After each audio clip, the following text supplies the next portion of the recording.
లేదు ప్రభువా, నన్ను జ్ఞాపకం చేసుకొనమని క్రీస్తు ద్వారా అడిగి వేడుకుని పొందుకొనుచున్నాం పరమ తండ్రి. ఆమేన్. ఆమేన్. దేవుని వాక్యం వినక ముందు ఒక పాట పాడుకుందాము. ఎవరైనా పాట పాడాలనుకుంటే ఈ సమయాన్ని సద్వినియోగం చేసుకోండి, లేకపోతే నేనే పాడతాను. ఎవరు పాడరు కదా? పాడతారా? పాడరా? సరే.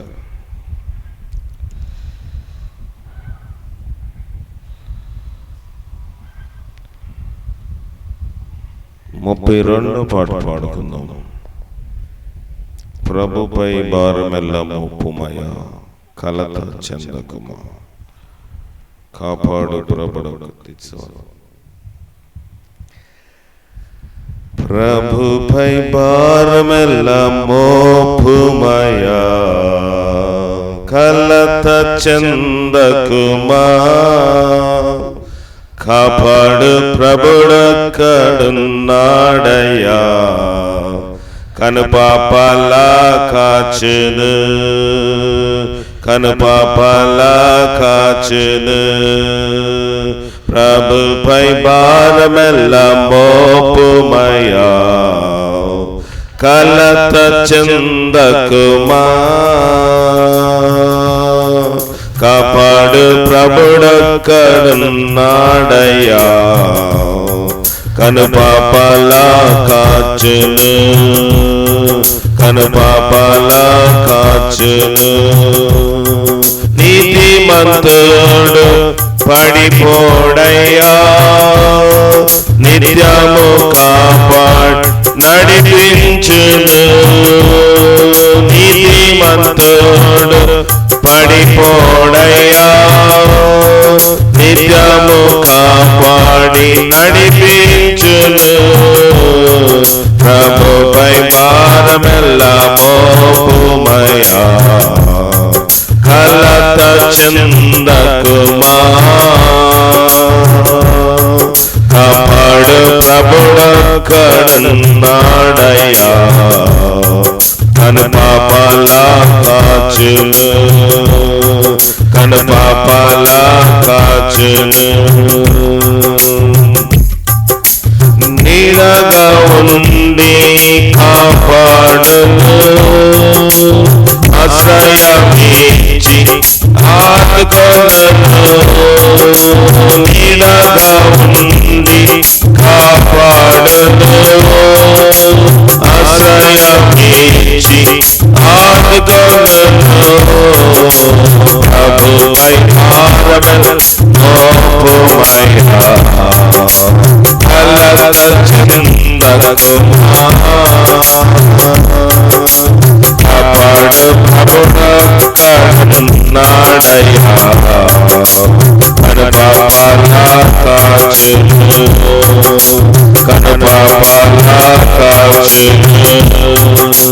తల్లియు తండ్రి విడచినను, కౌగిలిలో నిన్ను దాచుకొనును.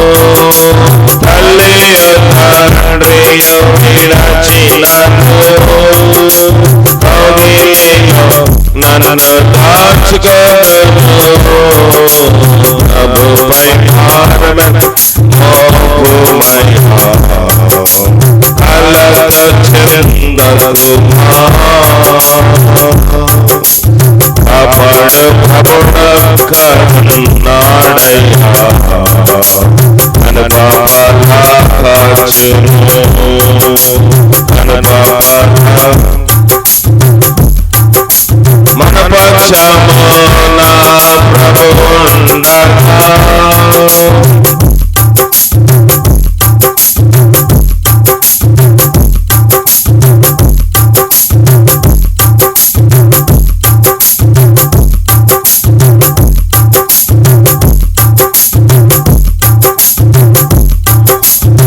ప్రభుపై భారమెల్ల మోపుమయా, కలత చెందకుమా, కాపాడు ప్రభుడొక్కడున్నాడయ్యా, కనుపాపలా కాచును, కనుపాపలా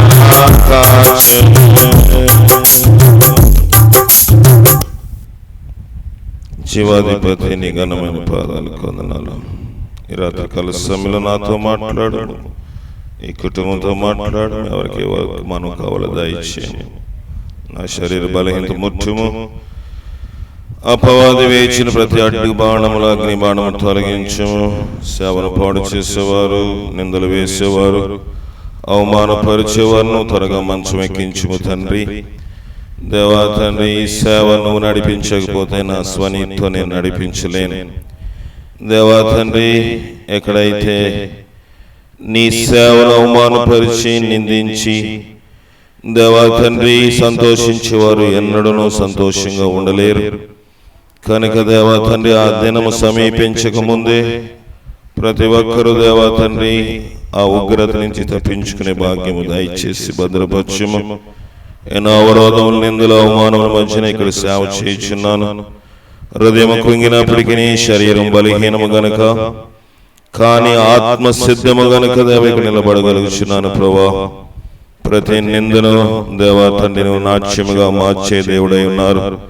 ప్రతి దేవా తండ్రి నిట్టూర్పున కన్నీటి బొట్టును నువ్వు తుడవడానికి సిద్ధంగా ఉన్నావు కనుక దేవా, దినదినమునకు పరిస్థితి విచ్ఛిన్నముగాను దారుణముగా ఉన్నప్పటికీ దేవా, నీ వాక్యం బోధించడానికి దేవా తండ్రి నిలబడడానికి నువ్వు ధైర్యమును శక్తిని దేవా తండ్రి సిగ్గుపడకుండా దేవా తండ్రి అవమానపరచువాని సిగ్గుపరచడానికి నువ్వు సిద్ధంగా ఉన్నావు గనుక నీ పక్షమున దేవా నీ నిలబడుచున్నా గనుక నా పక్షమును ఉన్నావు తండ్రి. నన్ను మన్నించి బలపరిచి నీ వాక్యము ద్వారా నాతో మొదట మాట్లాడి లైవ్ రికార్డింగ్ లోని అలాగే వాక్యము శబ్దాంతరము ద్వారా వెలువడుచున్న వారితో కూడా మీరు మాట్లాడి దర్శించి కుటుంబానికి జోసెఫ్, జెమిమా, జేమ్స్ ని జ్ఞాపకం చేసుకునము.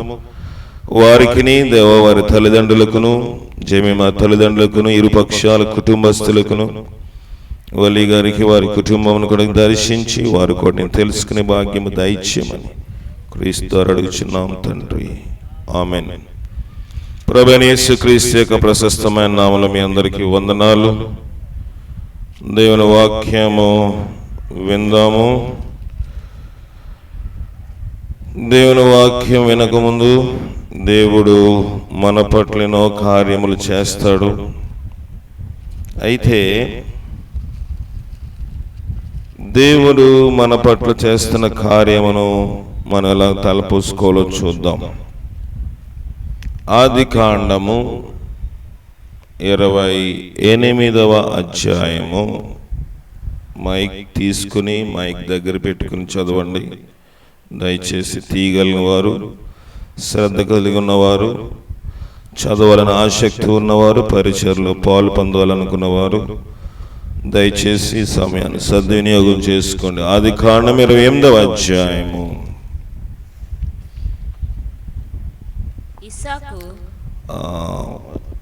16 నుంచి చదువుకుందాం. యాకోబు నిద్ర తెలిసి నిశ్చయముగా యెహోవా ఈ స్థలమందున్నాడు, అది నాకు తెలియకపోయిననుకొని భయపడి ఈ స్థలము ఎంతో భయంకరము, దేవుని మందిరమే గాని మరొకటి కాదు, పరలోకపు గవని ఇదే అనుకొనెను. పరలోకపు గవని ఇదే అనుకొనెను. ఫ్యాన్ కొంచెం అటు పెట్టు. దేవుని వాక్యము చూద్దాం. ఇంక మీరు అందరూ బైబిల్ మూసేయండి, సరిపోదు. నేను చెప్పుకెళ్ళిపోతాను. ఎందుకంటే వాక్యం చెప్పేటప్పుడు అక్కడే ఆ చివరికి పెట్టి వాక్యం చెప్పేటప్పుడు వాక్యము ప్రసంగి ఇక్కడ నుదిట్లో చూడాలంట, అప్పుడే వాక్యం వెళ్తాను. నాయన చెప్పేవారు కనుక కిందకు మనం చూడకూడదు. వాక్యం కేంద్రీకరించి మనం వినాలి. దేవుని వాక్యం చెప్తున్న మాట ఏంటంటే, దేవుని వాక్యం మనతో మాట్లాడుతున్న మాట ఏంటంటే, ఈ వృత్తాంతం మనందరికీ తెలుసు, కానీ కొంతమంది తెలిసినా తెలియనట్టున్నారు, కొంతమందికి తెలియకపోయినా తెలిసినట్టున్నారు, కొంతమందికి తెలియదు. వృత్తాంతంలో యాకోబు అనే వ్యక్తి ఉన్నాడు. ఏం పేరండి? యాకోబు. పబ్లిక్ మీటింగ్ ఇది, చిన్నపిల్ల చెప్పినట్టుగా చెప్పాలి కనుక ఆ రీతిగా మీకు చెప్తున్నాను. యాకోబు అనే వ్యక్తి ఉన్నాడు. యాకోబు అనే వ్యక్తి తండ్రిని అన్నయ్యని మోసం చేశాడు. ఇప్పుడు జోసెఫ్ చేశాడని కాదు, కానీ ఇప్పుడు జోసెఫ్ కూడా తండ్రి ఉన్నాడు, తండ్రి గారు ఉన్నారు, అన్నయ్య కూడా ఉన్నారు. కానీ సందర్భంలో దీని యొక్క వృత్తాంతము, దీని యొక్క పర్యవసనము, దీని యొక్క కాన్సిక్వెన్సెస్ అంటే దీనివల్ల వచ్చిన లక్షణము ఏంటో పరిశీలిద్దాం.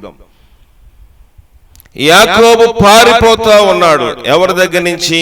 తండ్రి ఇంటి దగ్గర నుంచి మేనమామ ఇంటికి వెళ్తున్నాడు. తండ్రి తరమలేదు, తల్లి వెళ్ళిపోమని చెప్పలేదు. మరి ఎందుకు వెళ్ళిపోతున్నాడు? అన్నయ్యను మోసం చేశాడు. తల్లి ప్రేమిస్తుంది, తండ్రి కూడా ప్రేమించి క్షమిస్తాడు. అవునా? చాలాసార్లు జోసెఫ్ చిన్న చిన్న చిత్రీ పనులు చేస్తుంటాడు. తండ్రి తల్లి వారు ఏం చేస్తారు? అప్పుడు కొంచెం బాధపడినా క్షమిస్తారా? క్షమించరా? క్షమిస్తారు. ఆ రీతిగా తల్లి తండ్రి క్షమించినప్పటికీ సహోదరుల మధ్యన, వీరు అలాగున్నారు, ఈ కుటుంబం అలాగుందని కాదు, కానీ సాధారణంగా సహోదరుల మధ్యన, అన్నదమ్ముల మధ్యన కొంత గలిబిలి వాతావరణము ఉంటుంది. కనుక అన్న క్షమించలేకపోయాడు. ఎవడ్రా నువ్వు అన్నట్లుగా కత్తో కర్ర తీయబోయే లోపు మనోడు దగ్గర ఒక సంచి, ఒక తువాలు కూడా లేకుండా పరుగున వెళ్ళిపోతున్నాడు. ఎవరు? యాకోబు అనే వ్యక్తి. వెళ్ళిపోతున్న సమయంలోని మధ్యరాత్రిలో, ఆ దినాల్లోని ఇంత సౌకర్యములు, ఆటోలు, బస్సులు, ఫ్రీ బస్సులు అసలే లేవు. ఆటోలు లేవు, ట్రైన్ లేవు, విమానాలు లేవు. కాలినడకన వెళ్ళిపోతున్నాడు. పరుగులో అలిసిపోయాడు. ప్రయాణంలోని నిద్ర వచ్చింది. పడుకున్నాక ఎవరైనా తల కింద ఏం పెట్టుకుంటారు? ఏమంటారు ఇక్కడ? దిండు అంటారా, తలగడ అంటారా? దిండు పెట్టుకున్నారు, తలగడ పెట్టుకున్నారు. పెట్టుకున్న తర్వాత ఆ తలగడ కాదు, ఎందుకంటే మనోడి దగ్గర తుండు, తవలు, టవాలు కూడా లేదు. ఏం పెట్టాడంట? రాయ పెట్టాడు. ఎక్కడ?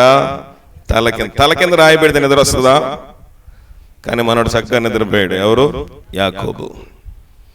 ఎందుకంటే అలిసిపోయాడు. అన్న అతన్ని క్యాచ్ చేసే లోపల, అంటే పెద్ద వయసు ఏం డిఫరెన్స్ కాదు, ఇద్దరు కవల పిల్లలు.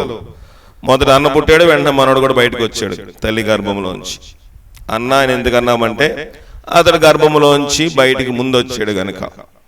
ఇద్దరు ఒకే వయసుకు గలవారు, కొన్ని క్షణాల తేడాలో ఇద్దరు పుట్టారు, కవల పిల్లలు వీళ్ళిద్దరు.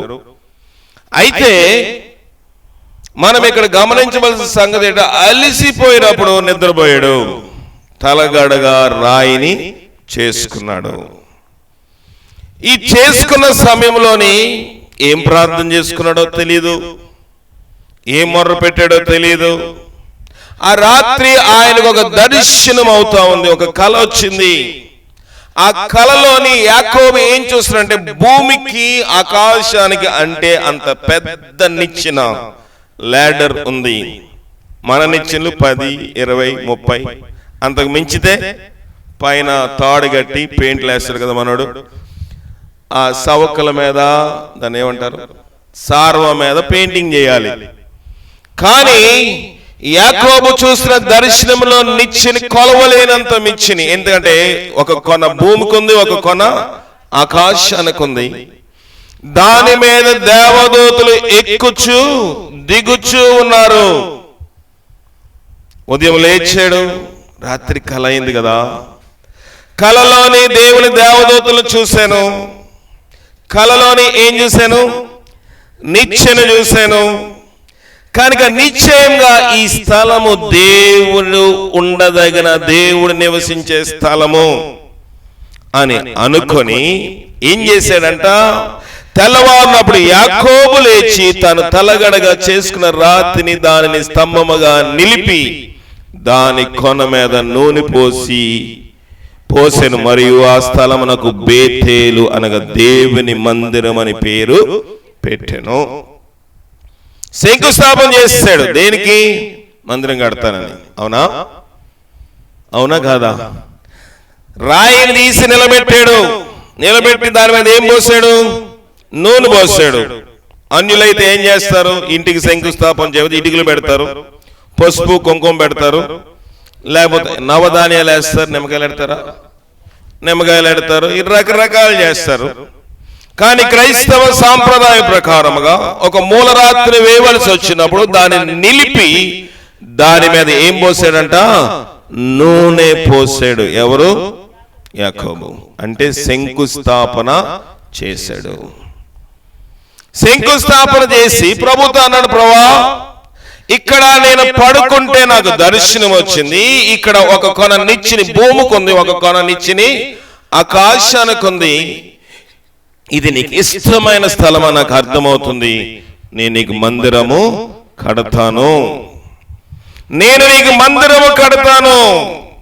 అని 22వ వచనం. మరియు స్తంభముగా నేను నిలిపిన ఈ రాయిని దేవుని మందిరమగును. మరియు నీవు నాకు ఇచ్చిన యావత్తులో 10వ వంతు నిశ్చయంగా నీకు చెల్లింతునని మ్రొక్కుకొనెను. ఎందుకు మ్రొక్కు చేశాడు? మ్రొక్కుబడి ఎప్పుడు చేస్తామండి? ఏదైనా జరగవలసిన, ఆరోగ్యం బాగాలేదు, ఆపరేషన్కి వెళ్తున్నాం, ప్రభా దండం పెడతారు, లెంపలు వేసేసుకుంటారు, గుంజీలు తీస్తారు.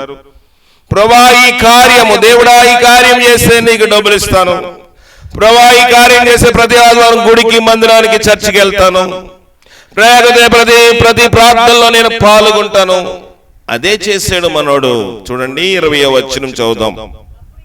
అప్పుడు యాకోబు, నేను తిరిగి నా తండ్రి ఇంటికి క్షేమంగా వచ్చినట్లు దేవుడు నాకు తోడయ్యండి నేను వెళ్ళుచున్న ఈ మార్గములో నన్ను కాపాడి తినుటకు ఆహారము, ధరించుటకు వస్త్రములు నాకు దయచేసి ఎడల యెహోవా నాకు దేవుడై ఉండెను. అంటే దేవుడు సహాయం చేయకపోతే యాకోబు ఏం చేస్తాడు? దేవుని కూడా వదిలేస్తాడు. అంతేనా? ఏమన్నాడు ఇక్కడ? నేను నా తండ్రి ఇంటికి క్షేమంగా వెళ్ళాలి. ఇప్పుడు ఎవరింటికి వెళ్తున్నాడు? అత్తవారింటికి వెళ్తున్నాడు, మామగారింటికి వెళ్తున్నాడు. ఎవరు? చింతారం కాదు. ఎవరింటికి వెళ్తున్నాడు? అత్తవారింటికి వెళ్తున్నాడు. ఎవరు? జోసెఫ్ కాదు, యాకోబు వెళ్తున్నాడు. యాకోబు అత్తవారింటికి వెళ్తూ మనసంతా ఎక్కడుంది? తండ్రి ఇంటి మీద ఉంది. నేను తిరిగి రావాలి, నాకు పెళ్ళవుతుంది, అక్కడ మామగారు నాకు మంచి భార్యనిచ్చి పెళ్లి చేస్తాడు, బిడ్డలతో తిరిగి వస్తాను, నేను వచ్చే వరకు నాకు ఏముండాలి? క్షేమము, రక్షణ ఉండాలి. రెండోది తినుటకు ఆహారం ఉండాలి, ధరించుకున్నటకు వస్త్రములు కూడా నాకు ఉంటే యెహోవా నాకు దేవుడై ఉంటాడు. మరియు ఏం చేస్తాడంట? స్తంభముగా నేను నిలిపిన ఈ రాయి దేవుని మందిరం చేస్తాను. దేవుడు కాపాడితే మందిరం కడతాను, దేవుడు కాపాడితే ఇది చేస్తాను. చాలా సార్లు మనం ఇలాగే మొక్కుబడి చేస్తాము. జోసెఫ్ ఎన్నిసార్లు ఏం మొక్కుబడి చేశాడో, హేమ అనబడిన జమీమా ఏం మొక్కుబడి చేసిందో, నేనేం మొక్కుబడి చేసానో, మీరేం మొక్కుబడి చేసానో మనం పరిశీలన చేసుకోవాలి. మనము శ్రమ దినమందు మొక్కుబడి చేస్తాము. ఆపద మొక్కులు అంటారు వాటిని. యాకోబు ఆపద మొక్కులు మొక్కుతున్నాడు. ప్రభువా నేను చేస్తాను, గుడి కట్టేస్తాను, నాకు వస్త్రము కావాలి, తింటాకి తిండి ఉండాలి, ఇంటి నుంచి నేను వెళ్ళినప్పుడు వచ్చినప్పుడు నా మార్గంలో నీవు నాకు కాపుదలగా ఉంటే నిన్నే మొక్కుతాను, నిన్నే కొలుస్తాను, నీవు నాకు దేవుడు అయి ఉంటావు.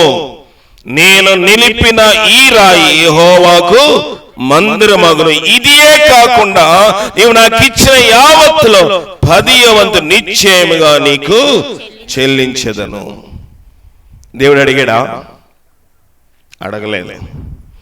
దేవుడు అడగలేదు గాని మొక్కుబడి చెయ్యొద్దు, మొక్కుబడి చేసి ఎడలా దానిని చేయుటకు దేవుడు ఏమన్నాడు? ఆలస్యము, తడువు, లేక లేట్ చేయకూడదు. కానీ మనోడు ఏం చేశాడు? అత్తోరింటికి వెళ్ళాడు, మామగారింటికి వెళ్ళాడు, పెళ్లిళ్ళలో బిజీ అయిపోయాడు. వివాహం అయిపోయింది. వివాహమై తెల్లారు చూసేటప్పటికి అనుకున్న భార్య ఒకటి, మెళ్ళో తాళి కట్టింది ఇంకొకటి. అవునా? మెళ్ళో ఇంకొకరికి ఇచ్చి వివాహం చేసేసుకున్నాడు. చూసేటప్పటికి రాహేలు అని పిలిస్తే రాహేలు ఎక్కడ పలుకుతుంది? ఉన్నది ఎవరు అక్కడ? లేయమ్మ. మన లేయం కాదు, అక్కడ లేయం ఉంది. లేయమా ఏంటమ్మా నువ్వు ఉన్నావంటే, చూడకుండా పెళ్లి చేసుకున్నావా అని హాస్యముగా ఆమె మాట్లాడింది. కోపం వచ్చి మనోడు మామగారింటికి వెళ్ళి, మామగారి దగ్గరికి వెళ్ళి, ఏంటి బాబు నేను చిన్నదానికన్నా నాకు పెళ్లి చేయమన్నా పెద్దాన్ని ఇచ్చేవేటంటే, మా దేశంలో అలా ఆచారం లేదు, పెద్దోళ్ళకి పెళ్లి అయితేనే కానీ చిన్నవాళ్ళకి పెళ్లి చేయము, కావాలంటే రెండో దాని కూడా నువ్వే చేసుకున్నాడు. 1+1 ఆఫర్. ఎవరికి? యాకోబు. చేసేసుకున్నాడు. పెళ్లిళ్ళలో ముమ్మరం అయిపోయాడు. బిడ్డలను కనేశాడు. 12 మంది బిడ్డలకు కన్నాడు. ఎవరు? యాకోబు. 12 మంది బిడ్డలకు కనేశాడు. కానీ యాకోబు చేసింది ఏంటంటే, దేవునితో నిబంధన చేసిన నిబంధన మరిచిపోయాడు. దేవునితో వాగ్దానము చేసిన వాగ్దానము, దేవునితో చేసిన మొక్కుబడి మరిచిపోయాడు. చాలా సార్లు మనము కూడా అలాగే చేస్తాము. ప్రభువా నాకు ఈ కష్టం నుంచి విడుదల దయచే, నాకు ఈ బాధ నుంచి విడుదల దయచే, నాకు దీంట్లో నుంచి నాకు విముక్తి దయచే, నేను ఈ కట్టుల్లో ఉన్నాను, నేను ఈ యొక్క శాపంలో ఉన్నాను, నా ఈ అంధకారంలో ఉన్నాను, భర్త వల్ల నెమ్మది లేదు, భార్య వల్ల నెమ్మది లేదు, సమాజం వల్ల నెమ్మది లేదు. ప్రభువా నాకు విడుదలిస్తే నేను నీకు సాక్షిగా ఉంటాను, మందిరము కట్టేస్తానన్నాడు. కానీ మర్చిపోతే ప్రభు ఏమన్నాడు? ఇప్పుడు చూద్దాము. ఆదికాండం 31వ అధ్యాయము 13వ వచనం. ఎక్కడ స్తంభము మీద నూనె పోసితివో, ఎక్కడ నాకు మొక్కుబడి చేసితివో, ఆ బేతేలు దేవుడును నేనే. ఇప్పుడు నువ్వు లేచి ఈ దేశములో నుండి బయలుదేరి నీవు పుట్టిన దేశమునకు తిరిగి వెళ్ళమని నాతో చెప్పమనెను. అందుకు రాహేలును 35వ అధ్యాయం 1వ వచనం చదువుదాం. దేవుడు యాకోబుతో నీవు లేచి బేతేలునకు వెళ్ళి అక్కడ నివసించి నీ సహోదరుని ఏశావు ఎదుటి నువ్వు పారిపోయిన నీ కనబడిన దేవునికి బలిపీఠం కట్టమని చెప్పగా, మనోడు మర్చిపోయాడు దేవుణ్ణి. ఎందుకంటే ఆస్తి వచ్చేసింది, మామగారు మంచిగా దగ్గర నుంచి గొర్రెలు వచ్చాయి, మేకలు వచ్చాయి, అన్ని తీసుకొచ్చేసాడు. భార్యలకు దేవుని నీతిని యాకోబు బోధించలేదు. ఎందుకో కింద మనం చదువుతాం తర్వాత.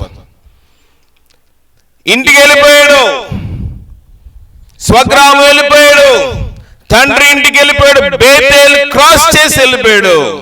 మందిరమునకు పెడచెవి పెట్టాడు, మందిరమునకు ముఖం తిప్పేశాడు, ఇంటికి క్షేమంగా వెళ్ళిపోయాడు. ప్రభుతో నిబంధన చేస్తే ప్రభు నేను ఇస్తాను అని అన్నాడా యాకోబుతోటి? అనలేదు. అన్నాడా? అనలేదు. ప్రభు ఏ సమాధానం చెప్పలేదు. కానీ యాకోబుకి అన్ని ఇచ్చాడా ఇవ్వలేదా? ఇచ్చాడు. చచ్చిపోతున్న రోజుని ఇంకా కొన్ని గంటల్లో, కొన్ని కిలోమీటర్లో అన్నని కలుసుకోబోతున్న టైంలోని భయం వేసి, ప్రభువా నన్ను ఆశీర్వదించు అంటే, నిన్ను ఆశీర్వదించే నిశ్చయంగా నువ్వు యాకోబు కాదు ఇశ్రాయేలుగా నీ పేరు మార్చను, వెళ్ళు ధైర్యంగానే దేవుడు చెప్పాడు.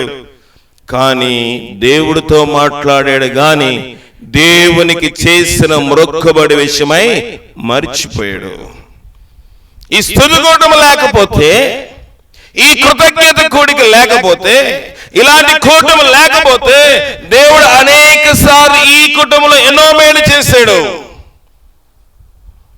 అర్ధరాత్రి వేళ ఒక టాబ్లెట్ వేస్తే, ఏదైనా టాబ్లెట్ వేసినప్పుడు రియాక్షన్ వస్తే, లేకపోతే పై అంతస్తులో పని చేసినప్పుడు ఒకవేళ సార్వా కట్ అయి కింద పడితే జోసెఫ్ బ్రతుకుంటాడా? కానీ ఎవరు కాపాడుతున్నారు? దేవుడు కాపాడుతున్నాడు. కుటుంబానికి, సంఘానికి దేవుడు సూచిస్తున్న మాట ఏంటంటే, ఇశ్రాయేలు కాపాడువాడు కునుకడు, నిద్రపోడు, కానీ నీవు నేను బలిపీఠము కడతామని, నీవు నేను మందిరము కడతామని శంకుస్థాపన దశలోనే మిగిలిపోయాము. ప్రభా నీకు అది చేస్తాను, నీకు మందిరం కట్టేస్తాను అని శంకుస్థాపనే చేశాము. ప్రభా నీకు సాక్షిగా ఉంటానని చెప్పి ఆ కొన మీద నూనె పోసాం, కానీ కట్టడ కార్యక్రమం మనము చేయట్లేదు. మందిరం కడుతున్నామా? ఏం కడుతున్నాము? మన కుటుంబాన్ని కట్టుకోలేము, మన బిడ్డలను కట్టుకోలేము, మన భార్యని కట్టుకోలేము, మన భర్తలను కట్టుకోలేము, మన అల్లుల్ని కట్టుకోలేము, మన కోడల్ని కట్టుకోలేము. ఎవరిని కడతాము? ఎవరిని కట్టలేము. సరికదా, ఉన్న కాపురాలు ఓడగొడతాము. ఇది మనం నేర్చుకుంటున్న భక్తి, ఇది మనం నేర్చుకుంటున్నాము యుక్తి, ఇది మనం నేర్చుకుంటున్న ప్రార్థన, ఇది మనం చేసిన మొక్కుబడి. శంకుస్థాపన ఎవడైనా చేస్తాడు. శంకుస్థాపనలో పెద్ద ఫరక్ ఏమీ లేదు, దానికి ఏం పెద్ద తేడా లేదు. ఒక రాయి నిలబడి వేయడం అందరూ శిలువే. బాప్తిసం ఎవడైనా పొందుతాడు, బైబిల్ అడుగుని ఎవడైనా ప్రార్థనకు వస్తాడు. ఎవడికి కావాలి? నిన్ను ఎవడు రమ్మన్నాడు ప్రార్థనకి? ప్రభు అడుగుతున్నాడు. దేవుని మందిరానికి ఎవడైనా వస్తాడు. అనిల్ రారా? క్రిస్మస్ పెడితే వస్తారు, న్యూ ఇయర్ పెడితే వస్తారు, గుడ్ ఫ్రైడే పెడితే వస్తారు, డ్రామా వేస్తే చూడడానికి కూడా అనిల్ వస్తారా? రారా? వస్తారు. దేవుడు అది అడగట్లేదు. మందిరము కట్టేవా? శంకుస్థాపన ఎవరికి కావాలి? చాలా సార్లు రాజకీయ వార్తలు ఈ రోడ్డు శాంక్షన్ అండి, శంకుస్థాపన రాయి ఉంటుంది. రోడ్డు ఉంటుందా? ఉండదు. చాలా సార్లు కాలనీ శాంక్షన్ అండి, శంకుస్థాపన రాయి ఉంటుంది. కాలనీ అక్కడ కనబడుతుందా? కనబడదు. మందిరము లేని సహవాసం వ్యర్థము. మందిరము కట్టే అనుభవంలోనికి వెళ్ళాలి మనము. యాకోబు మందిరము కడతానన్నాడు, గాని మర్చిపోతే దేవుడు యాకోబుని లేపి అనుంది. అక్కడ నీవు లేచి అనుంది అంటే పడుకుండిపోయాడు, నిద్రపోయాడు, ఆత్మలో దిగజారిపోయాడు. ప్రభు అన్నాడు యాకోబుతో, నువ్వు లేచి బేతేల్లో నివాసం చేయాలి. భార్యల మధ్యన కాదు, సంసారం చేయొద్దని దేవుడు చెప్పలేదు. కానీ అతని కాలవ్యాపన సంసారంలో ఉండిపోయాడు. అతని కాలవ్యాపన వారి భార్యల్ని సంతృప్తి పరచంలో ఉండిపోయాడు. ఏ భార్యకి ఏ చీర కావాలి? దేవుడు బిడ్డలు కనగా తన భార్య, తను ప్రేమించిన భార్య బిడ్డలు కలగకపోతే ప్రార్థన చేసి చేసి చేసి చేస్తే దేవుడు బిడ్డనిస్తే ఆ కుమారుడికి నిలువుటంగా కుట్టించుకోవడం ముమ్మరమైపోయాడు. ఎవరు? యాకోబు. నీవు నేను అలాంటి భక్తి చేస్తున్నామా? నిలువుటంగీలు ఎవరికి కావాలి? మంచి వస్త్రములు వేసుకోవడం తప్పంటలేదు, కానీ యాకోబు చేసింది ఏంటంటే తాను ప్రేమించిన తన భార్య అయిన రాహేలుకు బిడ్డలు కలిగినప్పుడు యోసేపుకి విచిత్రమైన నిలువుటంగిని కుట్టించుట్లో ముమ్మరమైపోయాడు. దాని వలన మిగతా అన్నదమ్ములు యోసేపు మీద పగబట్టడానికి కారణం ఎవరయ్యారు? యాకోబు కారణము. మనం ఎలాంటి కార్యములు చేస్తున్నాము? యేసేవయ్యా ఈ కొడుకంటే ప్రేమండి, ప్రేమించాలి, కొడుకుని ప్రేమించాలి, కూతుని ప్రేమించాలి, కోడలు ప్రేమించాలి, అల్లుని ప్రేమించాలి. ప్రేమించడం తప్పని చెప్పడం లేదు, కానీ దేంట్లో ముమ్మరమైపోయాం? దేవుని మందిరమును ప్రక్కన పెట్టి దేవుడు అన్నాడు, లే ఇల్లు అక్కడ నివాసము చేయి అనేటప్పటికి ఏమవుతుందో చూద్దాం. చదువుదాం 35వ అధ్యాయము 2వ వచనం. యాకోబు తన ఇంటి వారితోను తన ఎదురున్న వారందరితోను మీ ఎదురున్న అన్య దేవతలను పారవేసి. ఇందాకేమన్నాడు యాకోబు? నువ్వు నాకు తోడుగా ఉంటే నీవు నా దేవుడివై ఉంటావన్నాడా? నీవే దేవుడు ప్రభా, యెహోవా ఏమా దేవుడు అన్నాడు. తోడుగా ఉన్న తర్వాత ఇంట్లో ఏ దేవత ఉందంట? ఎలాగొచ్చింది మరి? ఇతనేమో యెహోవాకు మొక్కుబడి చేశాడు. యెహోవా మందిరము కడతానని శిలాఫలకము, శంకుస్థాపన, మూలరాయి వేసాడు. కానీ దేవుడు మందిరము కట్టించవలసి వచ్చినప్పుడు ఇంట్లో ఏమున్నాయంట? అన్ని దేవతలు ఉన్నాయి. మారు మనసు నిర్లక్ష్యం చేస్తే, రక్షణ కార్యం నిర్లక్ష్యం చేస్తే అన్య దేవతలు అంటే పాపం మన ఇంట్లోని పేరుకుపోతుంది. పేరుకుపోతుంది దైవ సంగమా. పాపం పేరుకోవడానికి కారణం ఏంటంటే ఈవేళ కాదే వచ్చి సంవత్సరం పొందుతాను మారు మనసు. వచ్చి తోదను దిద్దుకుంటాను, రేపు ఏమి సంభవించినో నీకు తెలియదు, నీ జీవన ఏపాటిది, మీరు ఇంతలో కనబడి అంతలో మాయమైపోయే వట్టి ఆవిరి వంటి వారు, నీటి బుడగా వంటి వారని వాక్యం సెలవిస్తుంది. రక్షణ కార్యం నిర్లక్ష్యం చేస్తున్నాం. ఎవరైనా సరే, నేనైనా మీరైనా ఎవరైనా పాపమును ఒప్పుకోవడంలో నిర్లక్ష్యము చేయకూడదు. అన్య దేవతలు ఎక్కడి నుంచి వచ్చాయి?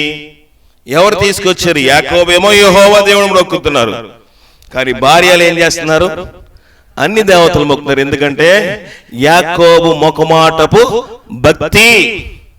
యాకోబు మొకమాట భక్తి. మీ భక్తి మీదండి, మా భక్తి మాది. కుదరదు. ఇదేం పప్పు మామిడికాయ అనుకున్నావా? అయితే సొరకాయ పప్పు కలిపి ఉండడానికి కుదురుతుంది, కానీ దేవుడు అన్నాడు లోకమునకు దేవునికి కలిపి పొత్తున ఉండనే ఉండదు. ఉంటుందంటారా? దేవునికి ఏంటి? వెలుగుకి నీతికి ఏమి సాంగత్యము? వెలుగుకి చీకటికి ఏమి పొందుక? దేవునికి బేలియాలకు ఏమి పొందుక? మీ పండగ మీదండి, మా పండగ మాది. కుదురుతుందా? పప్పు మామిడికాయ కాదండి, సొరకాయ లేకపోతే పప్పు కాదు, లేకపోతే గోంగూర వేట మాంసం కాదు. అవి కలిపి వండితే బాగానే ఉంటుంది రుచిగా తినడానికి, కానీ దేవుని భక్తి అనేది ఒక ప్రత్యేకత ఉండాలి. యాకోబు తన ఇంటి వారికి, తన భార్యలకి చెప్పలేదు, ఇది మన పద్ధతి కాదు అని చెప్పాలి. జోసెఫ్ ఏం నేర్పించాడు తన భార్యకు తెలియదు, కానీ జోసెఫ్ తన భార్య ఇంటికి వచ్చినప్పుడు, అయ్యా మా ఇంటి పద్ధతి ఇది, మా కుటుంబ సాంప్రదాయం ఇది, నేను వెళుతున్న మందిరం ఇది, మీరు ప్రార్థన చేయవలసిన రీతి ఇది అని చెప్పవలసిన బాధ్యత ఎవరికి ఉంటది? జోసెఫ్కు ఉంటది. చెప్పకపోతే ఎవరు తప్పు అవుతుంది? జోసెఫ్ తప్పు. భార్య కథని మెడ మీద ఎక్కించుకుంటే, భర్త కథని బాగా మెడ మీద ఎక్కించుకుంటే ఏమవుతుంది? తర్వాత వారే ఇబ్బంది పడతారు. అనేక పర్యాయాలు ఆ కుటుంబం నేను దిద్దుతూ ఉంటాను, సరి చేస్తూ ఉంటాను. మీరు ఆత్మలో మెళుకోగలిగి ఉండాలి. మీరు ఆత్మలో దేవుని యొక్క శక్తిని కలిగి ఉండాలి. అయ్యో మంచి దేవుడు పని తలాంతనిచ్చాడు, భార్యనిచ్చాడు, అనుకోకుండానే కుమారునిచ్చాడు. పోయిన సంవత్సరం, అంతకుముందు సంవత్సరము కుమారుడు పుట్టిన వారం రోజులు కూడా చూడలేని పరిస్థితి. కొంతమందికి తెలుసు, పుట్టిన వెంటనే తీసుకెళ్లి బాక్స్ లో పెట్టారు. పర్మిషన్ కూడా తల్లికి గాని తండ్రికి గాని చూడలేని పరిస్థితిలో ప్రార్థన చేస్తే కుమారుని దేవుడు బ్రతికించాడు. కృతజ్ఞత ఉందా? ఈ కుటుంబం అని కాదు, అందరం ప్రశ్న వేసుకుందాం. దేవుడు మన ప్రార్థనకి జవాబిచ్చి ఇచ్చాడు. అయ్యో మగపిల్లాడు పుట్టాడని సంతోషమే. అయ్యో నాకు కొంతమంది బిడ్డలు లేని వారు ఉన్నారు, కొంతమంది ఆడబిడ్డలు పుడితే మగ బిడ్డలు కావాలని ప్రార్థన చేసేవారు ఉన్నారు. దేవుడు మన ప్రార్థన ఆలకించి బిడ్డనిస్తే జమీమా ఆ బిడ్డను ఎలా పెంచుతుంది? దేవుడు అడుగుతున్న ప్రశ్న. ఆ బిడ్డకి పెట్టవలసిన సమయంలో ఆహారం పెట్టాలా వద్దా? పెట్టాలా? పెట్టకపోతే అది నిర్లక్ష్యమా కాదా? బిడ్డని ఎలాగ పెంచుకోవాలో చేత కాదు. దేవుడు మనకు బిడ్డలు లేని వారు లేక ఏడుస్తుంటే ఉన్నవారు వారిని ఎలాగ పోషించాలి? దేవుడు కూడా అదే చెప్పాడు, యెరూషలేము కుమార్తెలారా మీ నిమిత్తము మీ బిడ్డల నిమిత్తం ఏడవమన్నాడు. ఏది మన భక్తి? బయట నుంచి తీసుకొచ్చిన ఆహారం తినేయడమా? ఇంట్లో వంట చేసే పని ఉన్నదా స్త్రీకి? దేవుని వాక్యం ఏమి సెలవిస్తుంది? గుణవతి అయిన భార్య దొరుకుట అరుదు, అట్టిది ముత్యముల కంటే అమూల్యమైనది, అట్టిది పెందల కడనే లేచి చీకటితోన లేచి తన ఇంటి వారి కోసం భోజనం ఏం చేస్తాడంట? సిద్ధపరచు. భోజనము చీకటితో లేచి సిద్ధపరచవలసిన బాధ్యత ఎవరిది? ప్రతి ఇంట్లో ఉన్న గృహిణి స్త్రీది. ఎవరైనా సరే, నేను గాని నా భార్య గాని, రేపొద్దు నా కుమార్తెకి పెళ్ళైతే ఆమె గాని, ఎవరైనా సరే ఒక ఇంటికి కోడలికి వెళ్తే ఆ ఇంటికి భోజనం సిద్ధపరచవలసిన బాధ్యత ఇంటి ఆడదాని పైన ఉంటుంది. దేవుని వాక్యం నా మాట కాదు, అత్తమామల మాట కాదు, లోకం మాట కాదండి, దేవుని వాక్యం సెలవిస్తున్న మాట. కనుక యాకోబు తన భార్యలకి ఏమీ నేర్పించలేదు, భార్యలకి సాంప్రదాయం చెప్పలేదు, భార్యలు ఎలాగుండాలని చెప్పలేదు, భార్యలకి ఎక్కడ ఎలా మలుసుకోవాలో చెప్పలేదు. ఎవరు వచ్చాడు మంచిలు ఇవ్వాలో చెప్పలేదు, ఎవరికి వచ్చాడు ఆతిథ్యం ఇవ్వాలో చెప్పలేదు. ప్రభు తొడకొట్టి లేస్తే అప్పుడు పిలిచిన భార్యలారా, మనమున్న సాంప్రదాయం మంచి సాంప్రదాయము కాదు, మీ దగ్గర లేనిపోయిన విగ్రహాలు ఉన్నాయి, అవన్నీ ఏమంటున్నాడు పారేయండి. కష్టపడి ఉంటారా వాళ్ళు? పారేశారా చెప్పండి, చదవండి, ముగించేస్తాను. మనము లేచి బేతేలునకు వెళ్ళుదుము, నా శ్రమ దినమున నాకు ఉత్తరమిచ్చి నేను వెళ్ళిన మార్గమున నాకు తోడైండిన దేవునికి బలిపీఠము అక్కడ కట్టెదలని చెప్పెను. వారికి తమ యొద్దనున్న అన్ని దేవతలన్నిటినీ తమ చెవులకున్న పోగులను యాకోబు అప్పగింపగా, యాకోబులో షేకెము దగ్గర మస్తకి వృక్షము కింద వాటిని దాచిపెట్టెను. ఇంగ్లీష్ వర్షన్ అంటది వాటిని కప్పెట్టేసాడు. టైం దొరికింది యాకోబుకి, బాబు ఈ ఉండకూడదమ్మా, ఇచ్చేయండి. అందరు ఇచ్చేసారు. ఏం చెప్పి తీసుకుని ఉంటాడు, నేను మళ్ళీ నీకు ఇచ్చేస్తాను కదా, ఇవ్వండి. మనం కూడా పిల్లలు సెల్ ఫోన్ ఆడుతున్నారు అనుకోండి, ఏం చెప్తాం, నీకు మళ్ళీ ఇస్తాను, చిన్న ఫోన్ కాల్ చేసుకుంటాము, అటు తిరిగి ఏదో మాటలు పెట్టి ఏం చేస్తాము, ఫోన్ మన దగ్గర పెట్టుకుంటాం. యాకోబు కూడా తన పిల్లల దగ్గర హైడ్ అండ్ సీక్ ఆగుతున్నాడు. వీరి గుమ్మడి పండు వీరి పేరు ఏమన్నట్లుగా యాకోబు తన భార్యలు తీసి ఇవ్వండి, మీ చెవులకున్న పోగులు తీసేయండి, ఇంకేంటంట మీ యొక్క వస్త్రములు తీసేయండి. వస్త్రం కూడా ఉందా? చదవండి అమ్మా. యాకోబు తన ఇంటి వారితోను తన ఎద్దునున్న వారందరితోను మీ ఎద్దునున్న అన్ని దేవతలను పారవేసి మిమ్మును మీరు శుచిపరచుకొని మీ వస్త్రములు మార్చుకొని. ఏ వస్త్రం వేసుకున్నారు? ఏ వస్త్రం వేసుకున్నారు?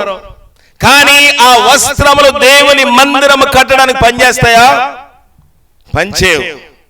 దేవుని మందిరం కట్టడానికి వస్త్రం వేయడానికి మనం అనుకుంటాం, టక్ చేసుకుని బూట్ వేసుకుని సూట్ వేసుకుని తాపి పెట్టుకుంటే బాగుంటుందా? చెప్పండి, తాపి అని అంటారు, గోడ కడతాం కదా. టక్ చేసి షూట్ వేసుకుని బూట్ వేసుకుని తాపి పెట్టుకుంటే బాగుంటుందా? బాగోదు. దేవుడు ఏమన్నాడు, విరిగి నలిగిన వారిని దేవుడు అలక్ష్యము చేయుడు. ఎక్కడ ఏ వస్త్రమేలా వేయాలి.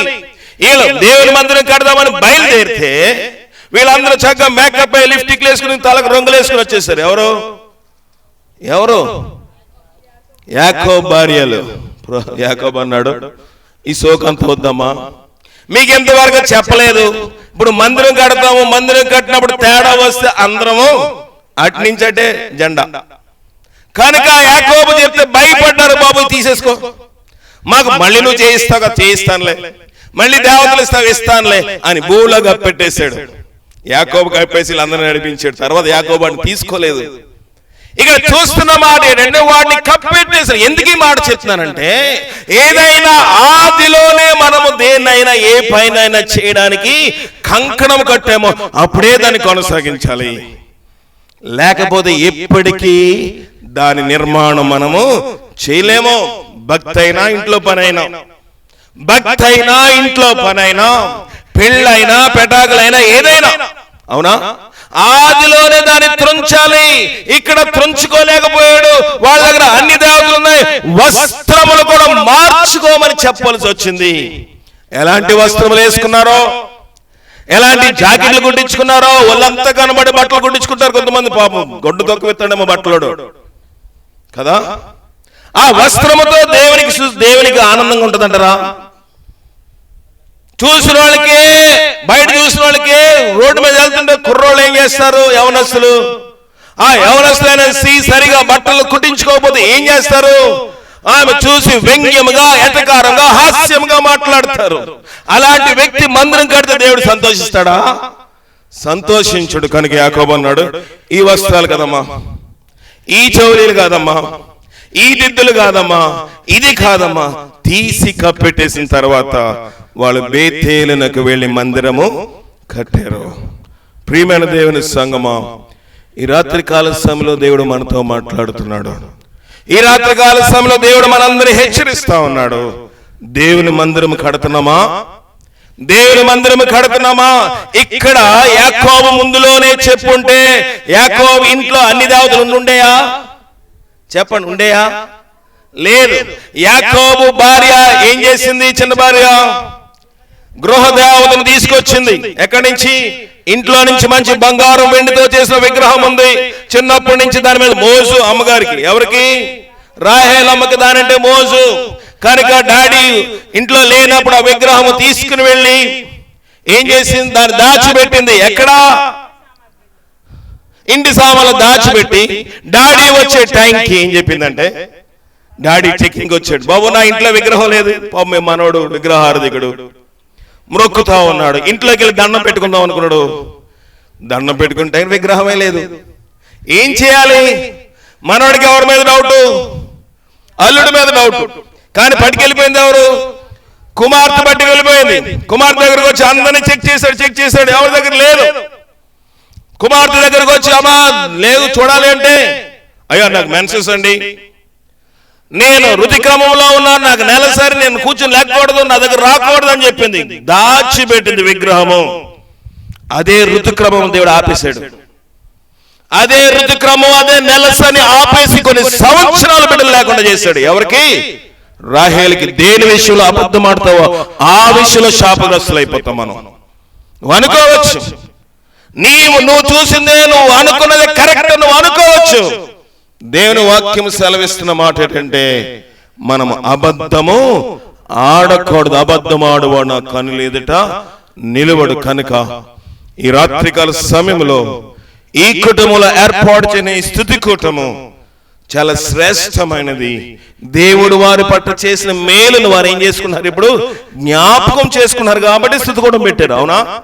దేవుని మేలు మర్చిపోతే యాకోబులేగా ఈ టైంకి మనం నూడిల్స్ షాప్కో లేకపోతే ఫ్రైడ్ రైస్కో బిర్యానీకి వెళ్ళి అమ్మా జమి మనం ఏమి వండవసరం లేదు, నేను తెచ్చేస్తాను, ఈ కార్యక్రమంలో ఉండేది. ఈవేళ కూడా తెచ్చాడు అనుకోండి అందరికీ. ప్రియమైన దేవుని సంగమా, మనము ఏది కుటుంబంలో నేర్పాలో అది నేర్పాలి. ఏది మన భార్యలకు నేర్పాలి. బిడ్డలకు ఏది నేర్పాలో నేర్పాలి. ఇంట్లో క్రమశిక్షణ ఎలా ఉండాలో నేర్పాలి. నేర్పకపోతే కుటుంబం విచ్ఛిన్నం అయిపోతుంది. లేనిపోయిన సమస్యలు వస్తాయి. తర్వాత దేవుని మందిరం కట్టడానికి మనం యోగ్యులుగా ఉండలేము. అలా మనం యోగ్యులుగా ఉండి దేవుని మహిమపరిచి దేవుని కోసం జీవించినట్లుగా పరిశుద్ధాత్మ శక్తి సహాయం చేసి కాపాడుగా ప్రార్థన చేసుకుందాం. జయం గల దేవా, నీ ఘనమైన పాదాలకు వందనాలు. ఈ రాత్రికాల సమయంలో నీ సన్నిధి మాతో ఉంచుము. కొద్ది మాటల్ని మాకు అందించిన విధానంకై నీకు వందనాలు. విత్తబడిన వాక్యమును ఆరోగ్యంలో మా హృదయంలో ఫలించే భాగ్యము దయచేయండి. జోసెఫ్, జెమిమా, అలాగే దేవా తండ్రి, దేవా జేమ్స్ ను జ్ఞాపకం చేసుకుని, సుబి గారిని దేవా తండ్రి, అలాగే వారి సతీమణి గారిని జ్ఞాపకం చేసుకును, అలాగే వల్లిని వారి యొక్క సతీమణి గారిని వారి బిడ్డలు కూడా దర్శించు. కుటుంబస్తులందరినీ కూడా జ్ఞాపకం చేసుకుని, జోసెఫ్ వీరందరికీ ఒక మాదిరిగా ఉండి దేవా తాను దేనికోసమైతే మమ్మల్ని ప్రార్థన చేయమని అడిగాడు, నేను నా కుటుంబం మంచి వారికి సాక్షిగా ఉండాలని అడిగి ఉన్నాడు కదా, అది నెరవేరబడాలంటే తాను ఏదైతే శంకుస్థాపన చేసి ఉన్నాడో, దేవుని మందిరం కట్టడానికంటే నీ సేవ చేయడానికి నీకు సాక్షి ఉన్న నిశ్చయించుకున్నాడో దానిని ఎన్నడూ ఎడబాపకుండా ఎన్నడూ మర్చిపోకుండా ముందుకు సాగిపోయి కుమారుడిగా చేసి బలపరిచి మీరే మహిమ ఘనత పొందమని మా ప్రభును రక్షకుడైన క్రీస్తు ద్వారా అడిగి వేడుకొని పొందుకొనుచున్నాం పరమ తండ్రి. ఆమేన్. మన పరమ తండ్రి అయిన దేవుని యొక్క ప్రేమ, కుమారుడైన యేసుక్రీస్తు వారి యొక్క కృప, పరిశుద్ధాత్మికని సావాసము ఇప్పుడు ఎల్లప్పుడు సదా మనకు తోడైండి. కూటమి ఏర్పాటు చేసిన జోసెఫ్, జేమ్స్, అలాగే జెమిమాని ఇరుపక్షాల తల్లిదండ్రులను, జెమిమా తల్లిదండ్రులను, జోసెఫ్ తల్లిదండ్రులను, కుటుంబస్తులను అందరినీ సదా దీవించి సంఘమును ఆశీర్వదించును గాక. ఆమేన్. అందరికీ వందనాలు. వచ్చిన మీ అందరికీ కుటుంబస్తులు మనకు భోజనం ఏర్పాటు చేశారు. అందరూ భోజనం చేసి వెళ్ళవలసిందిగా ప్రభుపేట మనం చేస్తున్నాను.